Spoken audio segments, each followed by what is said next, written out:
بسم اللہ الرحمن الرحیم الحمدللہ والصلاة والسلام علی رسول اللہ۔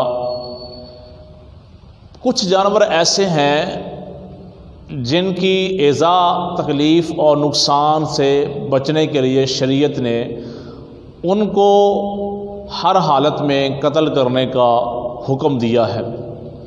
صحیح بخاری اور صحیح مسلم کے اندر یہ حدیث موجود ہے، نبی کریم صلی اللہ علیہ وسلم نے فرمایا خمس یقتل فی الحل والحرم، کہ 5 ایسے جانور ہیں، خواہ وہ حرم کے اندر موجود ہوں یا وہ حرم کے باہر موجود ہوں، حرم کے اندر مل جائیں یا حرم کے باہر مل جائیں، پیارے نبی علیہ الصلوۃ والسلام نے فرمایا ان 5 جانوروں کو قتل کر دیے جائے۔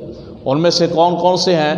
پہلے نمبر پہ آپ علیہ الصلوۃ والسلام نے فرمایا کہ سانپ، بچھو، یہ جہاں بھی مل جائے، حرم کے اندر ہو، یہ نہ ہو کہ حرم کے اندر مل جائے تو کہیں چلو یہ بھی طواف کرنے آیا ہے، ایسے نہیں، بچھو، سانپ یہ حرم کے اندر مل جائیں پھر بھی ان کو مارنے کا حکم ہے، حرم سے باہر مل جائیں ان کو پھر بھی مارنے کا حکم ہے۔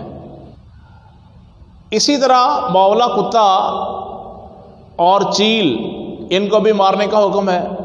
ایسا کتا جس سے فائدہ اٹھایا جاتا ہو یا ایسا کتا جو نقصان نہ پہنچاتا ہو، جو ضرر نہ پہنچاتا ہو، اس کو قتل کرنا یہ درست نہیں ہے۔ ایسا کتا جو نقصان پہنچائے، پاگل ہو جائے، ایسے کتے کو خواہ حرم کے اندر ہو خواہ حرم سے باہر ہو، اس کو قتل کرنے کا، اس کو مارنے کا حکم دیا گیا ہے۔ اسی طرح چھپکلی، گرگٹ، نبی صلی اللہ علیہ وسلم نے فرمایا، بہت ساری احادیث کے اندر تو گرگٹ کو مارنے کا ثواب بھی بیان کیا گیا ہے، جیسے کہ آپ صلی اللہ علیہ وسلم نے فرمایا، صحیح مسلم کی حدیث ہے، امر بقتل الوزغ، آپ صلی اللہ علیہ وسلم نے وزغ کو قتل کرنے کا حکم دیا۔ اور بخاری شریف کے یہ الفاظ ہیں، کان ینفخ علی ابراہیم، کہ جب ابراہیم علیہ السلام کو آگ کے اندر پھینکا گیا تھا تو یہ وزغ، یہ گرگٹ، یہ اس میں پھونکے مار کے اس آگ کو مزید بھڑکانے کی اور اس کو جلانے کی یہ کوشش کر رہا تھا۔ بلکہ بعض احادیث میں، جیسے جامع ترمذی کی حدیث ہے، گرگٹ کو، وزغ کو پہلی دفعہ پہلی ضرب کے اندر مارنے پر اس کا ثواب بھی حدیث بیان کیا گیا ہے۔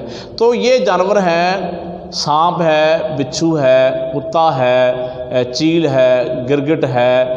اسی طرح بعض احادیث کے اندر ایک مخصوص رنگ کا کوا بھی بیان کیا گیا ہے۔